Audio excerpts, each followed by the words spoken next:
Welcome, everyone, to the Rethink It podcast, a podcast designed for equipping families and individuals struggling with brain health issues to identify practical, natural health science and lifestyle approaches to restore optimal brain health and prevent dementia.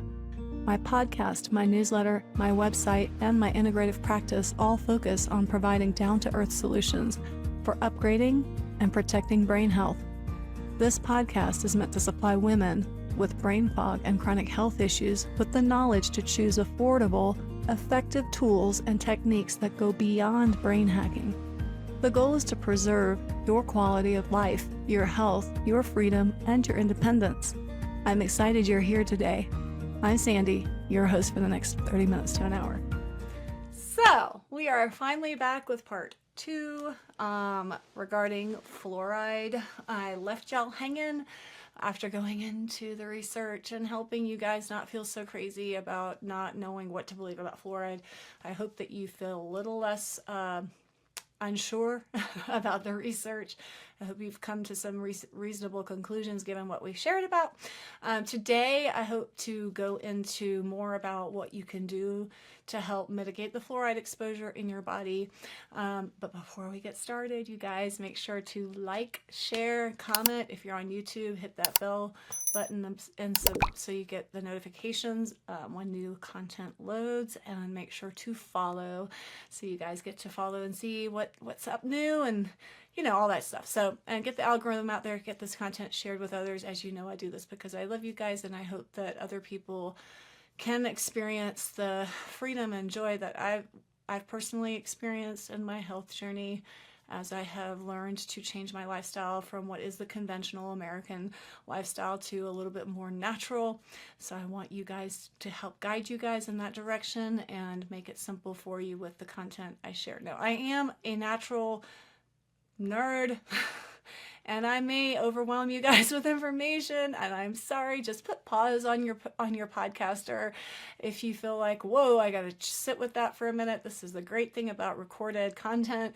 Just put a pause on it and go, I had no idea, I'm a little overwhelmed. I had to do that when I learned certain things, like I learned about fluoride. I learned this about, I don't know, it was like 2010 or something, and I was like, wait a minute. So it was overwhelming. It can be overwhelming when it's new content. It's okay to put pause on that and let it sit with the information. And the goal is not to create fear. I want to give you power to take care of your health. So all that out of the way, make sure to subscribe and comment and share. And also make sure that you're commenting, because I want to make sure to enter you in the raffle for the remainder of this year in 2023. As we are trying to get the content out, we are doing the raffle for the food sensitivity test. If you want more information on that, I explain the food sensitivity test to you guys at the end of this content, so that you understand what that is and why it's so valuable. It's a very good, very, very valuable test. So I hope you get great value out of what I share with you guys every time. I hope so. If so, let me know. If not, let me know. Okay, so all that out of the way, let's get started. So we're back to talking about fluoride as promised. If you want to catch up on the information that was shared earlier, please go up here to the link to our last YouTube video.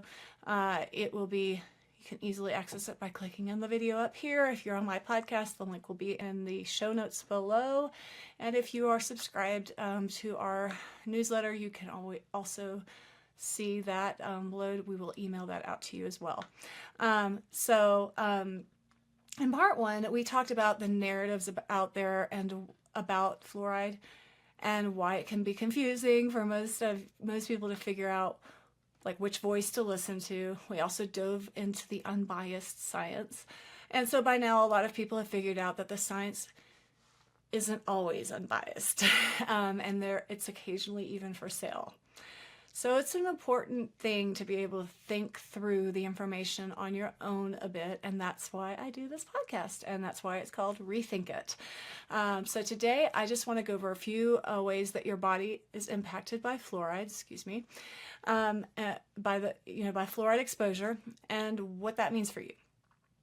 But more importantly, we're going to talk about a few key ways that you can support healthy removal of fluoride from your bodies, and that's a really important takeaway, right? So to add to some of what we already discussed about the biological impact of fluoride, here are a couple key reminders. Number one, fluoride has a huge impact on your thyroid. We talked about we even went into the periodic table and showed you why, but basically it displaces iodine, and it's often considered to be contributing to allergic-like responses and even autoimmune triggers like Hashimoto's. So fluoride is a huge impact on the body, all right? Because fluoride disrupts iodine, it can also affect breast tissue. Iodine receptors are not just found in the thyroid, they are also found in the mammary glands. And iodine is needed for proper endocrine function of the breast. And therefore, disruption of it can lead to things like fibrocystic breasts. It's very well known in the literature that high levels of fluoride disrupting iodine can lead to fibrocystic breasts. So if you struggle with that, might be looking into whether or not you're having high levels of exposure to fluoride. Fluoride can also contribute to something called pregnenolone steal. If you've never heard of pregnenolone steal, let me introduce you. If you've never heard of pregnenolone, you really want to get to know this hormone. So pregnenolone is called our mother hormone. It is an important hormone. If your pregnenolone levels are low or not functioning, then you don't make any other hormones, because this mother hormone is the precursor to every hormone in your body. Melatonin, testosterone, estrogen, progesterone, all of it. So what happens in certain conditions is that if there's a demand for cortisol levels to be raised, say for in a stressful environment, pregnenolone the effect of pregnenolone is stolen and driven toward the production of that one hormone. So in this case, it triggers a stress response, cortisol levels go high, and when you have more attention of pregnenolone toward, say, producing something like cortisol, then you're going to have a imbalance of the other hormones being produced, like your estrogen, your progesterone, testosterone, and others, okay? Thyroid hormone and other things. So that is a big deal. So a lot of people I know struggle with hormone issues. It is becoming extremely common. So if you are, I'm sorry, that's very, very frustrating. But this might be a part of the picture. Pregnenolone steal can be triggered by many other things, but fluoride is definitely something that can contribute to something called pregnenolone steal. So let's move on. Number 4. Last time we talked about the pineal gland. I'm going to put up another picture of this very, very important tiny brain structure for you guys to see so you can wrap your head around where it is and just enjoy that organ for a second, because it's such an important organ. The pineal gland's primary function is to regulate sleep and wake cycles, but it is also an area of the brain that is linked with something like parts, we can't even explain how, but it's linked with intuition, perception, awareness, things like that. And damage to the pineal gland can also affect your mood, and obviously your sleep. It's been linked with depression. And the problem is that this gland sits outside of the blood-brain barrier. That blood-brain barrier is a structure in the body that is it's there to protect the brain from certain types of molecules entering into the brain. That's supposed to limit the risk of injury from toxic exposure. Because the pineal gland sits outside of the blood-brain barrier, it puts it at a higher risk for damage from toxins. So excessive exposure to toxins like fluoride is linked to calcification of that pineal gland. And that causes the gland, of course, to become less efficient in production of hormone release. And the interesting thing is the calcification of the pineal gland has been well demonstrated in people with Alzheimer's. It is linked, in fact, with Alzheimer's. So, fun fact, not so fun fact, the pineal gland has the highest rate of calcification of any gland in the human body. So that's really interesting. And fun fact, not so fun fact, number 2, lower levels of melatonin production, which is primarily produced in the pineal gland, has been seen across the board in cancer patients. So we definitely need to protect the pineal gland. We definitely want to pay attention to what's going on with the pineal gland. So every organ and subcellular organ is affected by exposure to fluoride. That's what we talked about in the last episode. So if you want to learn a little bit more about that, check it out there. But let's talk about what we can do about protecting our bodies and the cells and the pineal gland, all the things we were talking about. So first, the first most important thing that you want to remember is that we have to build a solid foundation, right? Our foundation needs to be solid. In the holistic space, that means we need a well-balanced, solid nutrition, okay? But what does that mean? We have to actually ask what that means, because probably most of us were born and raised with the food pyramid, which is probably not the best way to focus on nutrition. Really, a good, balanced, healthy diet means a few things. Number one is that it means that we avoid pesticides and chemicals in our food as much as possible. So organic as much as possible. If you're not able to be fully organic when it comes to fluoride, you definitely want to avoid things like grapes, raisins, and wine, because they tend to be sprayed with fluoride-based pesticides. So number two, you also need a really good balance of protein and leafy green vegetables. And of course, our leafy green vegetables are more porous and they take in pesticides more. So this would be really important for you to use, organic type leafy vegetables in your diet. And when it comes to meats and proteins, it's important that you get grass-fed, grass-finished if you can. I'll just put a plug out here. I have no affiliation with them at all, but I do not use ButcherBox. I use Good Ranchers as a source for deliver to my home chicken and meat, and I'll tell you that that meat is so good. And there's something about organically produced, grass-finished, grass-fed meat, and that even our children notice the difference. So just in case you want an option, there you go. Not ButcherBox, Good Ranchers. Secondly, there are a few supplements that support fluoride detoxification. We're going to talk about this a little bit more in upcoming episodes, because I have a little secret. I have worked with a company recently to produce a targeted product to specifically clear halides from the body, specifically targeting them to clear them from the body and protect the brain. I have been working on this for a while, but it's not ready yet. So we're not going to go too much into that detail yet, but I am going to highlight one really important herbal product that you want to make sure that is in your diet if you're targeting fluoride, and that is curcumin. Okay, curcumin is an extract of turmeric root, and you want 95% curcuminoids in that product. So make sure that you're checking that there are high levels of curcuminoids found in your turmeric root or that product that you're using. That is, if you are using curcumin, you make sure it's at least 95%.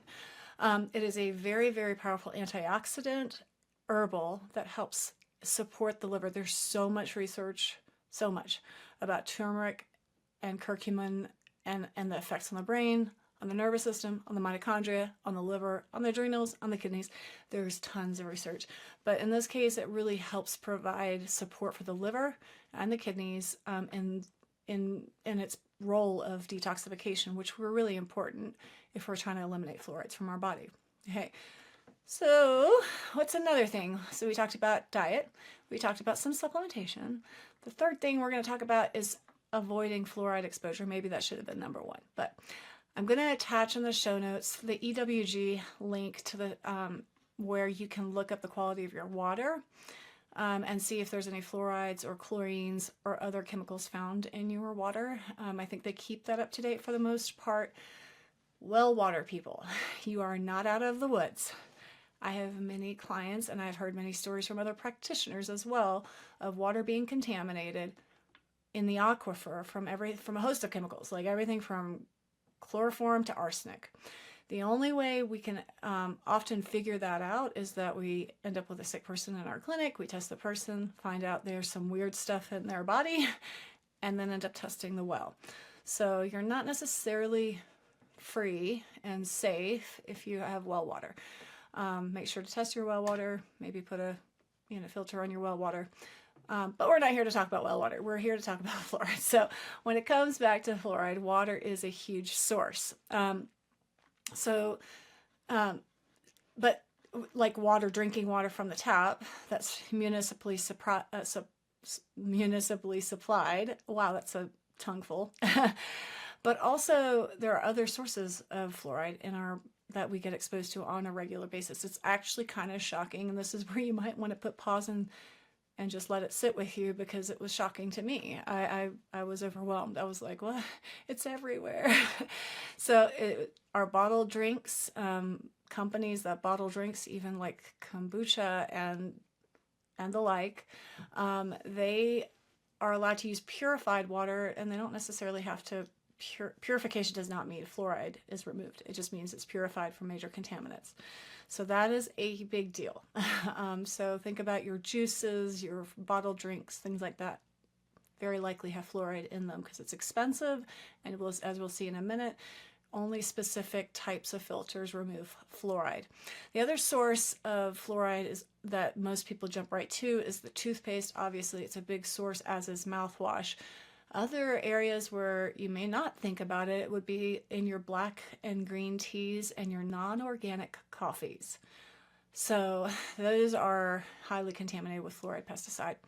Other areas are Teflon pans, mechanically deboned meat. So you get your meat at the grocery store, they're likely deboning it with a metal that contains fluoride, because almost every food processing product tool out there contains Teflon-like things in it, which are those PFOs, and they have fluoride in them. So there's that. Obviously, workplace exposures put you at higher risk, like the operating room and things like that. But here's the shocking part. Fluoride is also found in a ton of medications, including things like albuterol, certain antidepressants, anti-anxiety medications. I just did a quick search of the top products that I see people on. I forgot to look at blood pressure medications, but I wouldn't be surprised. They all have a tagged halide in them. Whether it's fluoride, chlorine, or bromine, they're tagged in those medications, and that's kind of shocking. Halides displace iodine, they cause problems in the body. So you'll be surprised when you find that a lot of medications actually do contain fluoride. So there's another source. So let's go back to the water for a second, and I want to just touch on how we eliminate fluoride from our water. Normal water filters, like the carbon filters that a lot of people buy in those pitchers or they put on the refrigerator, and even Berkey, do not remove fluoride from the water. In fact, Berkey's actually in a lawsuit right now for poor validation of their claims. So just FYI, sorry if you have one. The only way to guarantee elimination of fluoride from the water are through 3 methods that I'm aware of. One is reverse osmosis. Okay, most people know or have heard of that. This is an expensive process because you actually only get 1 gallon of water for every 3 that are processed. 2 gets discarded. So it's expensive in the water processing in places like high desert, like where I am in Colorado. Yeah, that's expensive. I don't want to waste 2 gallons of water because water is not cheap out here. 2 gallons of water discarded for 1 is just not an option. So option number 2 is a less well-known option. It's a system where they use bone char to collect the halides from the water. Now that should tell you something. Charred bone captures fluoride and halides. Bone. So obviously I don't want the fluorides collecting in my bones. And obviously there's something about bone that draws those fluorides and halides to them, right? Oftentimes that charred bone is bovine sourced, but it's well known. It's been used all over the world that way to remove fluoride from the water. So the third method may seem controversial to you, and so, have a humble heart when you hear it and have an open mind a little bit. The third way is, and it's my favorite way actually, is to use distilled water. And I actually use a distiller personally. The reason it's controversial is because a lot of people immediately go, but doesn't it isn't that dead water? I mean, you've removed the minerals, so is it going to leach the minerals from my bone? I mean, isn't that what distilled water does? It doesn't have any minerals in it. I've heard it all. I think I've even said it at one point. So until I did the research with a little bit more humility and thought through it. And let's think through it. Even, I mean, because here's the thing, even Neil deGrasse Tyson, one of the most respected astrophysicists and well-known minds out there, kind of made a snarky comment about distilled water is going to leach minerals from the bone. But that goes to show that even the smartest people in the world don't necessarily think through things all the way. And no diss on Neil deGrasse Tyson, because I could not keep up with him at any academic level anywhere else. But in this case, let's just think through it. Our cells are not just bags of fluid and solutes. They actually have pumps, and they're complex, okay? So it's not as simple as doing the osmosis experiment that maybe you guys did in high school or high school or middle school. I don't think you did that in elementary school. High school or middle school, where we put two fluids with a membrane in between. One has a lot of solutes, the other doesn't. And the thing is it's not, our bodies are not that simple. We're not just a membrane with water and solutes on one side.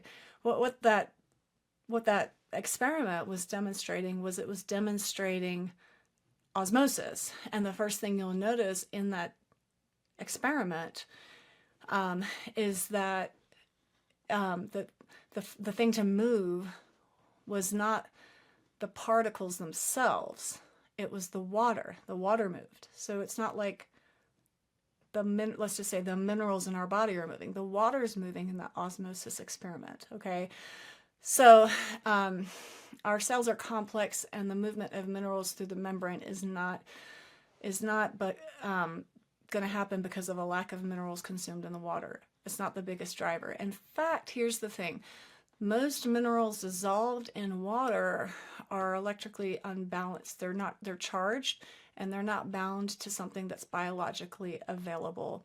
The best source and the best way to actually get minerals into your body is in a way where they are biologically available is when those minerals are bound to carbon. Let me break that down a little further, because that seems logical to maybe a scientist, or I don't know.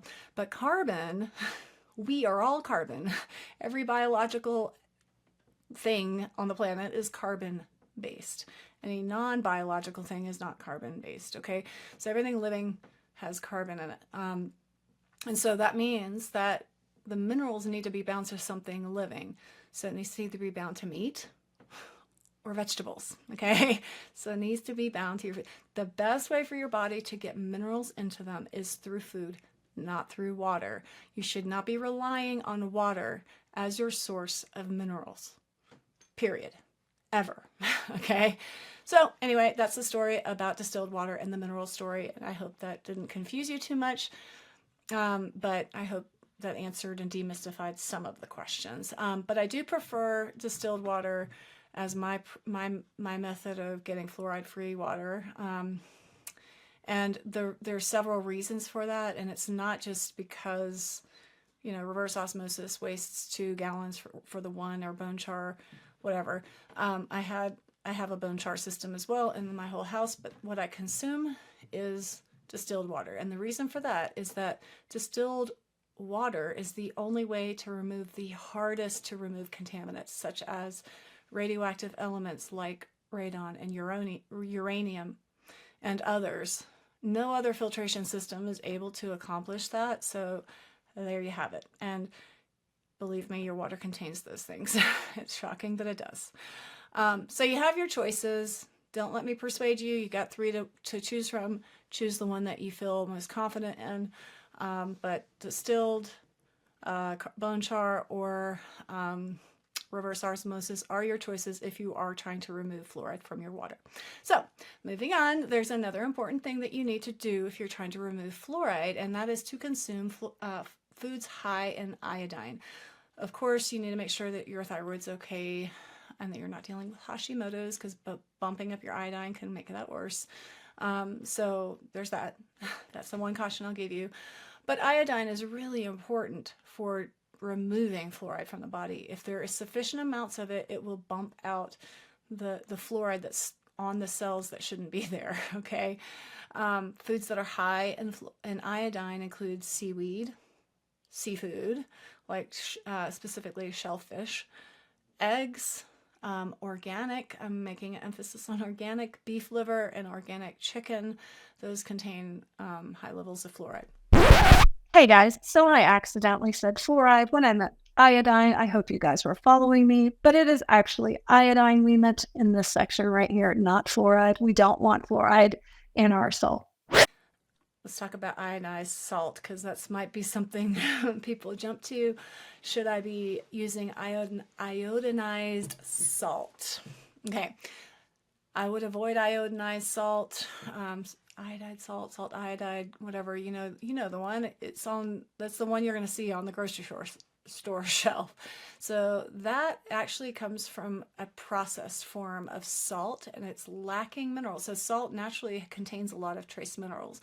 But to make iodinized salt, they process the salt and they make it just into sodium chloride, first of all. And they use a lot of synthetic things in the process of iodinizing it. So iodinized salt available in grocery stores and restaurants, pretty much all processed foods have synthetic chemicals in them, and those include things like manufactured forms of iodine, which is not iodide. So it's not the same form as naturally occurring iodine, and that can definitely trigger Hashimoto's, okay?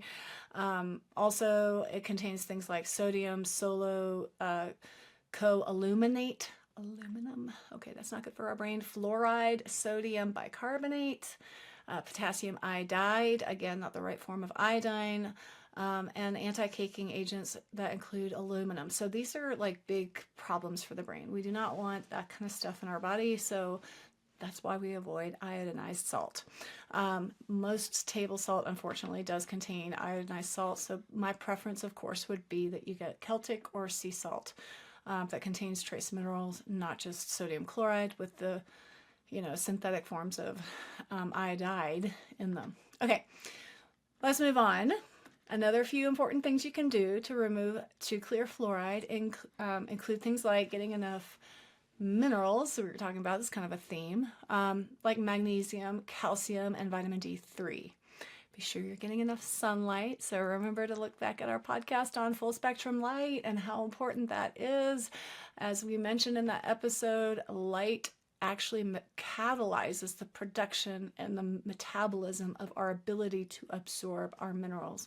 You will not absorb them well if you do not get any sunlight, full spectrum sunlight. So that's really important.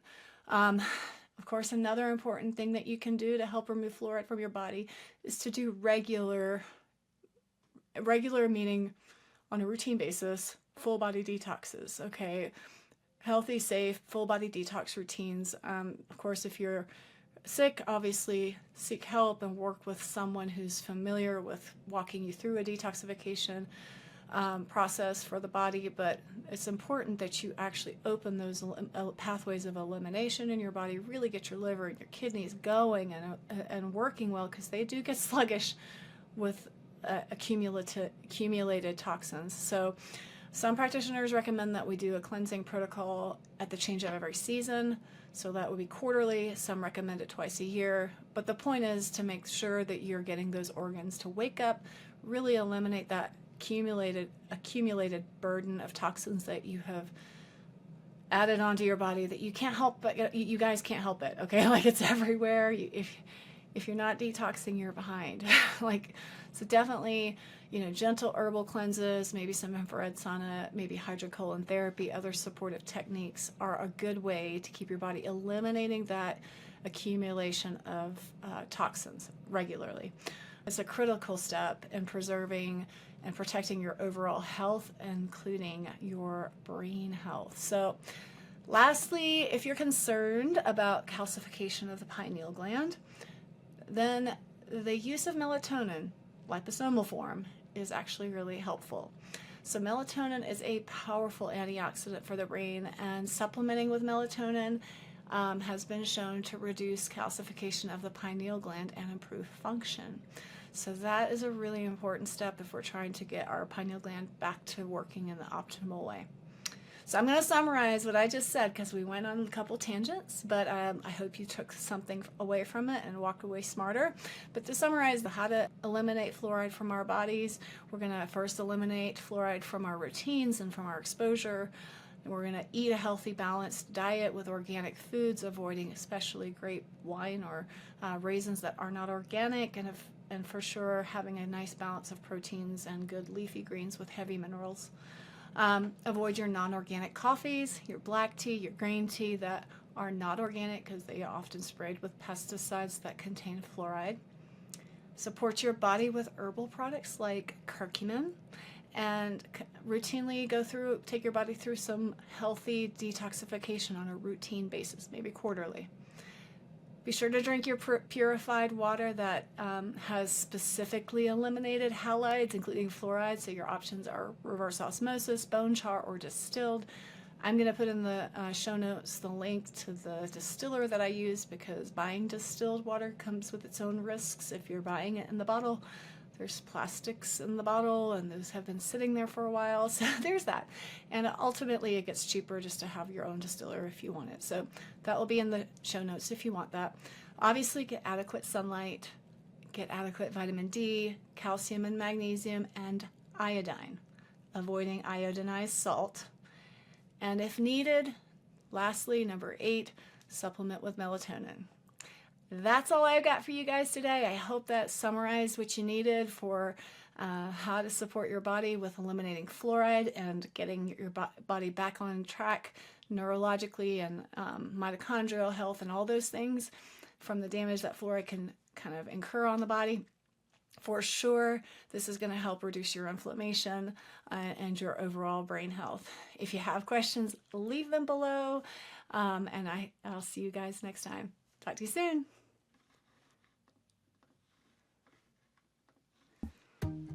For the next 6 months, as we try to get the word out there about this podcast content, we are offering a very special promotion. We will be doing a drawing to give away a free MRT food sensitivity test, which samples the top 88 common food sensitivities. This test has a value of $399, and we will be giving it away for free.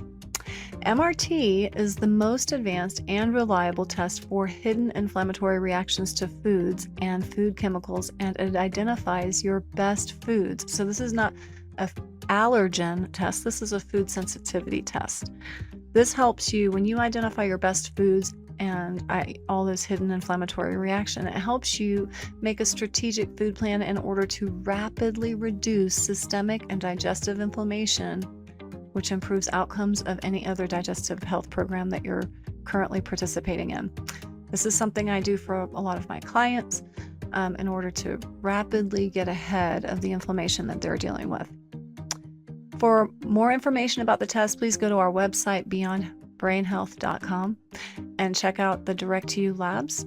We'll also provide a link for you in the show notes, so you can check that out as well if that's an easier direction for you. But as I said above, I am excited to offer this test, this $399 test to you for free. Here's how you qualify to get it for free, okay? So I'm going to warn you, since this test is almost $400, there are a few steps you must you must follow to qualify for this drawing. Okay, it's a $400 test, so it's not just one step, you guys. So here we go.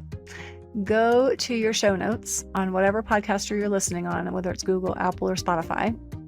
Give us a rating, good or bad. I appreciate both. And comment on the podcast.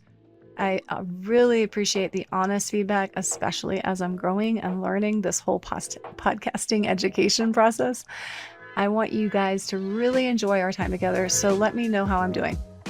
All right, step number two, you will also follow us on Instagram or Facebook, please, and give us a comment there as well. Those links should also be found on every single episode of our show notes. So you just need to open the show notes that you're listening on right now and, click the link to your Instagram or Facebook, whichever you guys prefer, social media platform that you prefer to be on, and follow us there and give us a comment. And lastly, to qualify for the drawing, please share this podcast with at least one person. Okay, so to sum up, you're giving us a rating on your favorite podcaster, whichever one you prefer. You're going to follow us on the podcast and on Instagram or Facebook, whichever you're on, and give us a comment on both. And lastly, you're going to share this content with at least one person. That's a few steps, but it shouldn't take you more than 60 seconds to complete all three. We will be doing the drawing on December 15th, 2023. So let's get the word out there.